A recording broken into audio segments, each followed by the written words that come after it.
오늘 말씀에 보면 한 바리새파 사람이 예수님을 식사에 초대합니다. 근데 예수님께서 그 음식을 드시기 전에 이렇게 손을 씻지 않으셨어요. 그 모습을 보고 이 바리새파 사람이 깜짝 놀라서 그것을 지적하죠. 이 당시에는 음식을 먹기 전에 마치 어떤 의식을 행하는 것처럼, 종교 의식을 행하는 것처럼 이렇게 손을 씻었습니다. 근데 이렇게 하는 것은 율법을 꼭 지켜야 되는 그런 사항 정도까지는 아니었습니다. 그러나 이 바리새파 사람은 그것을 마치 율법을 지키는 정도로 아주 중요하게 여기며 그것을 행했고, 예수님께서 그것을 행하시지 않자 마치 율법을 지키지 않는 모습처럼 지적을 한 겁니다. 이것에 대해서 예수님께서 그 자리에 있었던 그 바리새파 사람과 또 그 주변의 율법 학자를 훈계하십니다. 책망하십니다. 이 바리새파 사람에게는 세 가지 책망하시고 또 율법 학자에게도 이 세 가지 책망을 하십니다. 모두 이 6가지 예수님의 책망의 말씀을 저희가 간단하게 한번 좀 살펴보도록 하겠습니다. 먼저 바리새파 사람에게 주시는 세 가지 책망 가운데 첫 번째 책망은 이 바리새파 사람들이 형식에 치우친 신앙생활을 한다는 겁니다. 형식에 치우치는 신앙생활. 42절 말씀 한번 같이 읽어보도록 하겠습니다. 42절 같이 읽습니다. 시작.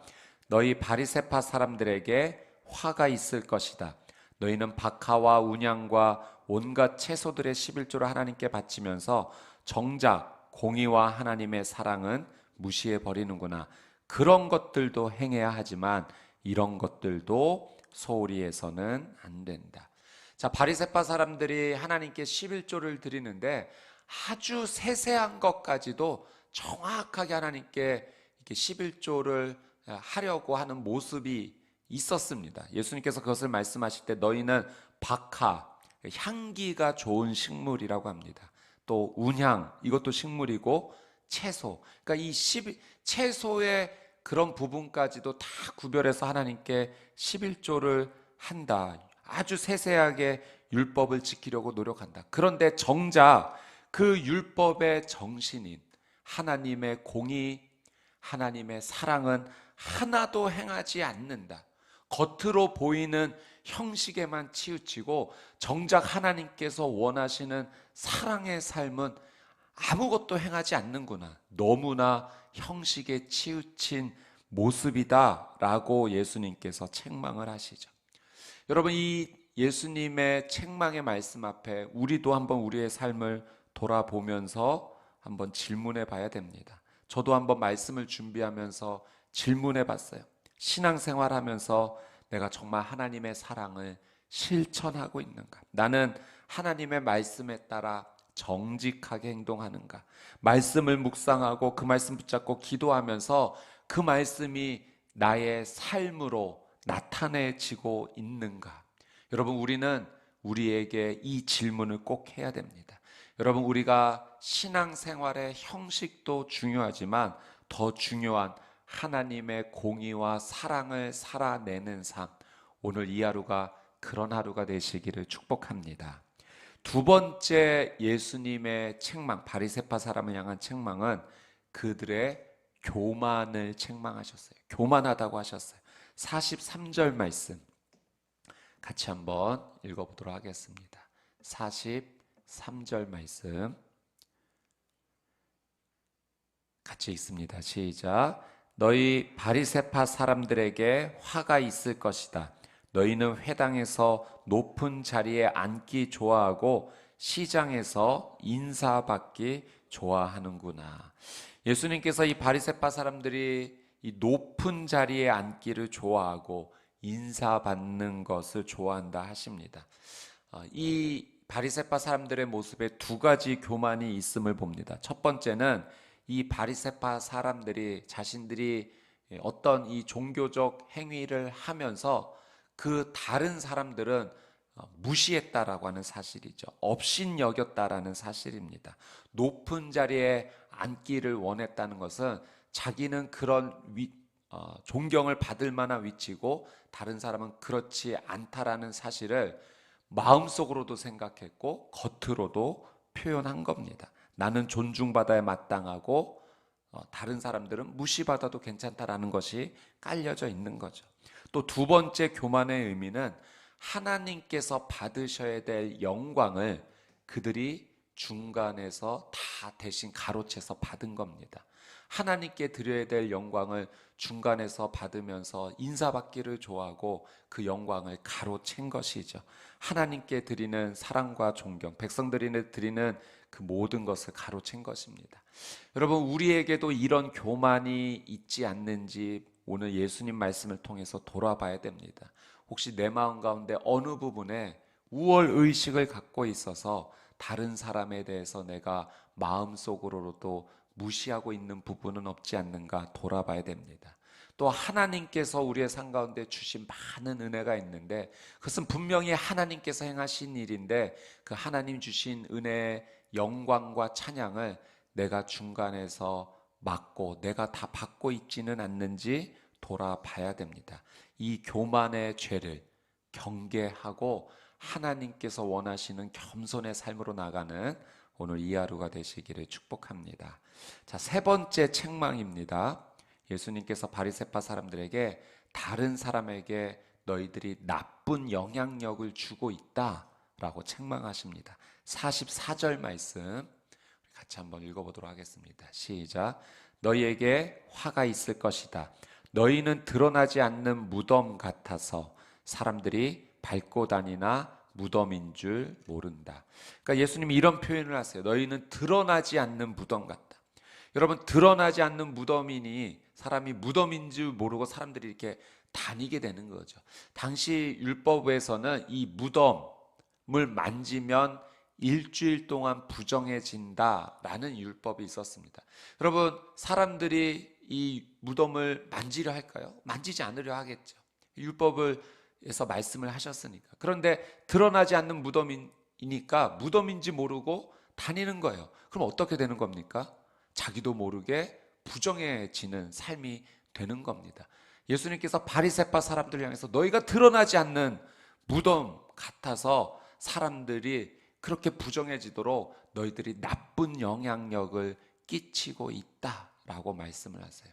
또 이 무덤에는 이런 의미가 있죠. 겉은 깨끗해 보고 좋아 보이지만 그 안에는 썩어 있는 것들로 가득하죠. 이 바리새파 사람을 향해서 너희 마음에 죄가 가득하다, 사악함이 가득하다.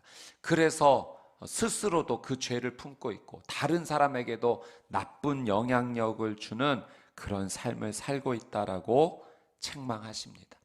여러분, 우리는 이 말씀 앞에 우리를 돌아보면서 우리도 나도 나 홀로 있으면 죄인일 뿐입니다. 내 속에 죄와 악이 가득하죠.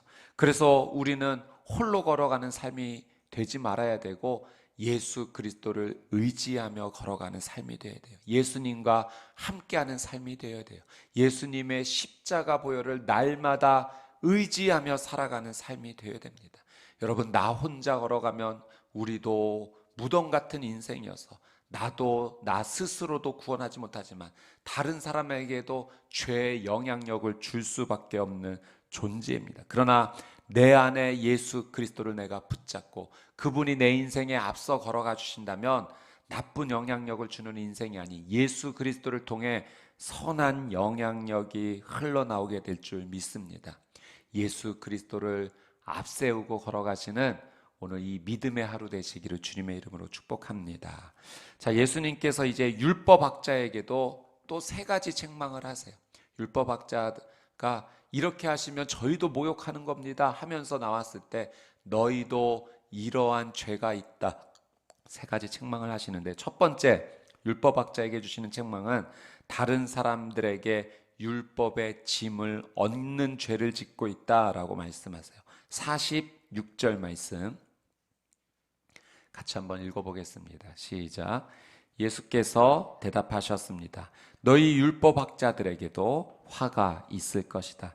너희는 백성들에게 지기 힘든 어려운 짐을 지우면서 너희 자신은 손가락 하나도 까딱하려 하지 않는구나. 자, 율법학자들은 율법을 아주 자세히 해석했습니다. 그런데 이들의 잘못은 율법 자체를 하나님 주신 말씀을 귀하게 여기는 것이 아니라 자신들의 해석을 더 중요하게 여겼다는 겁니다. 그리고 백성들에게 그 해석된 그 율법의 삶에 대해서 이렇게 살아야 된다라고 강요를 했던 거죠. 그리고 본인들이 해석을 했으니 그 율법을 이리저리 피해 다니면서 아주 편하게 살았던 겁니다. 예를 들면 안식일에 일을 해서는 안 된다라는 하나님 말씀을 해석하면서 안식일에는 2000규빗 이상 걸어서는 안 된다라고 해석을 해버린 거예요. 그러니까 지금으로 말하면 한 900m 정도의 거리입니다. 이 이상을 걸으면은 그건 일을 한 거다. 그러니 이 900m 이내, 2000규빗 이내로 걸어야 된다라고 해석을 해버리니 이 백성들이 너무나 힘든 거죠. 근데 본인들은 또 어떻게 적용했냐면은 다른 곳에 한 2끼 정도의 식사량이 있으면 그곳은 새로운 주거지가 되기 때문에 거기에서부터 또 2000규빗을 걸어도 된다라고 스스로 또 해석을 해버린 겁니다. 그리고 본인들은 마음껏 다닌 거예요. 미리 안식일 전에 가고 싶은 곳에 음식을 갖다 놓고서 그렇게 해서 그냥 이것은 일을 한 것이 아니다라고 스스로 해석을 하면서 본인들은 손가락 하나 까딱하려 하지 않는다라고 말씀하시는 것이 바로 이런 것들이었죠. 율법을 해석하면서 백성들에게 짐을 얹어주고 자신들은 그렇게 하지 않는다는 것을 예수님이 책망하신 겁니다. 자, 두 번째 율법학자들을 향한 책망은 그들의 위선을 책망했습니다. 47절 말씀 같이 한번 읽어보겠습니다. 시작. 너희에게 화가 있을 것이다. 너희가 예언자들의 무덤을 만들고 있다. 바로 너희 조상들이 그 예언자들을 죽인 사람들이었다. 자, 47절에서 51절까지가 두 번째 책망의 내용인데 저희가 47절만 한번 읽었습니다. 예수님께서 율법학자들이 너희가 예언자들의 무덤을 만든다라는 이런 표현을 하셨는데요. 이걸 좀 설명을 드리면 이 율법학자들이 예언자들, 그러니까 하나님이 보낸 사람들, 하나님의 말씀을 대언하는 사람들의 무덤을 이렇게 만들어서 이걸 어떻게 기념비처럼 이렇게 세운 겁니다. 과거에 그 예언자들이 하나님께 사명을 받아서 나왔을 때 핍박을 많이 받았죠. 그래서 죽임을 당했습니다. 근데 지금 예수님 당시에 이 율법학자들이 우리가 그 당시에 살았더라면 우리는 하나님이 보내신 그 예언자들을 핍박하지 않았을 것이다. 우리는 그들을 죽이지 않았을 것이다.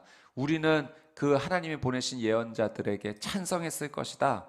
그래서 그 의미로 지금 죽은 예언자들의 무덤을 만든다는 겁니다. 근데 율법학자들이 이렇게 말하고 행동하는 것이 예수님께서는 위선이다, 거짓이다 라고 말을 하고 있죠. 왜냐하면 지금 이 율법학자들은 오히려 예언자들보다 더 훌륭하고 위대하신 하나님이 보내신 하나님이신 예수 그리스도를 지금 핍박하고 있기 때문에 그렇습니다.